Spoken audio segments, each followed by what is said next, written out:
the Lieutenant Governor of Ontario, this is the website for them. That's what you're looking at here. Now I clicked on Role and Responsibility of the Lieutenant Governor of Ontario. Canada is a constitutional monarchy and a parliamentary democracy.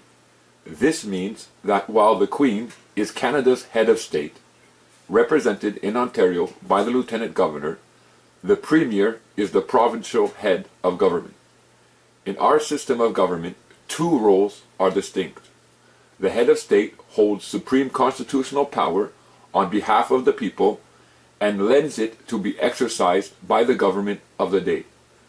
The purpose of this arrangement is so that citizens of Canada do not owe their allegiance to politicians, legal documents, a flag, or the vast lands of the country, but rather to the Queen, who remains above politics.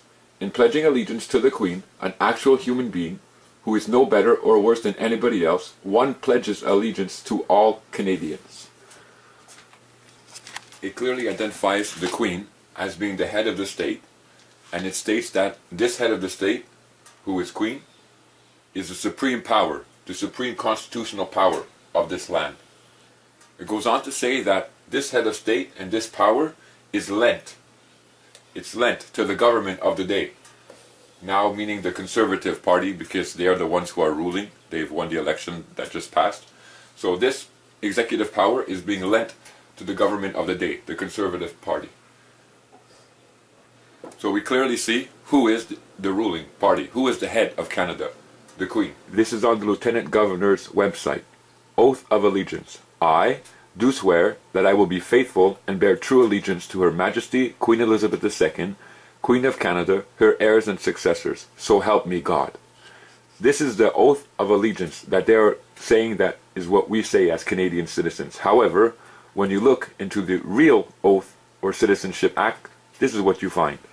I swear that I will be faithful and bear true allegiance to Her Majesty Queen Elizabeth II, Queen of Canada, her heirs and successors, and, they forgot this part, and that I will faithfully observe the laws of Canada and fulfill my duties as a Canadian citizen.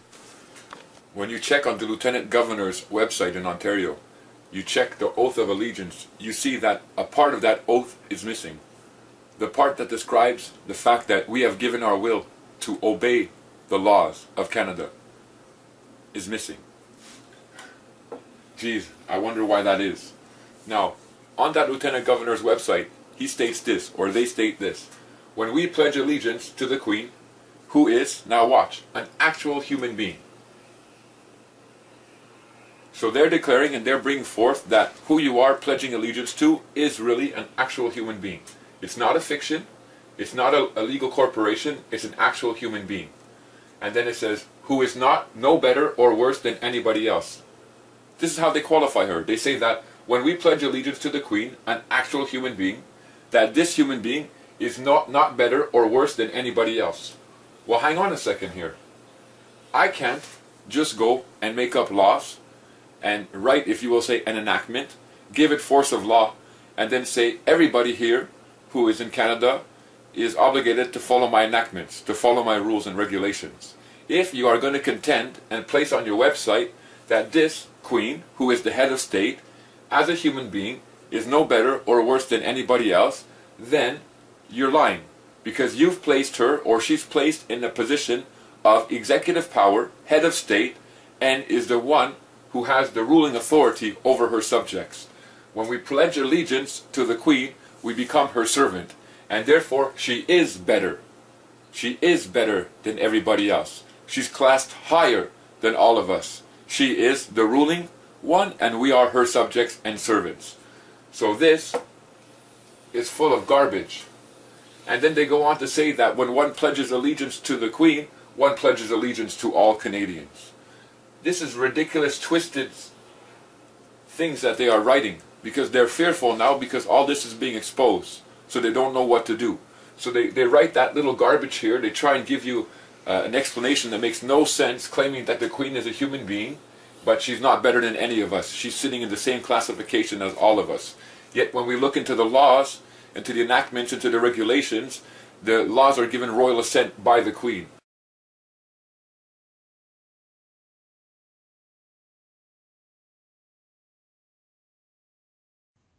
Sovereign power means power to make and enforce laws. A sovereign is a person, such as Queen Elizabeth II, a body or state vested with independent and supreme authority. Now, as head of state, Queen Elizabeth has sovereign power and is the sovereign of Canada. We have pledged our allegiance, or they try to say that we have pledged our allegiance to this human being, and therefore we are under her authority. And the rules and the regulations that she enacts by using her sovereign power, we have no choice but to follow. Therefore, they are rendering us, as citizens, in servitude to another human being. This is totally against human rights and fundamental freedoms. It is against everything that we know that natural law teaches us about. They try to go on and say that when we pledge allegiance to Her Majesty, we are pledging allegiance simply to another human being that has no more power and that is in the same standing and in the same attributes as we are, which, as you have seen, is full of garbage. It's just a lie to try and cover up and hide what is transpiring, and a lie to try and keep this facade going.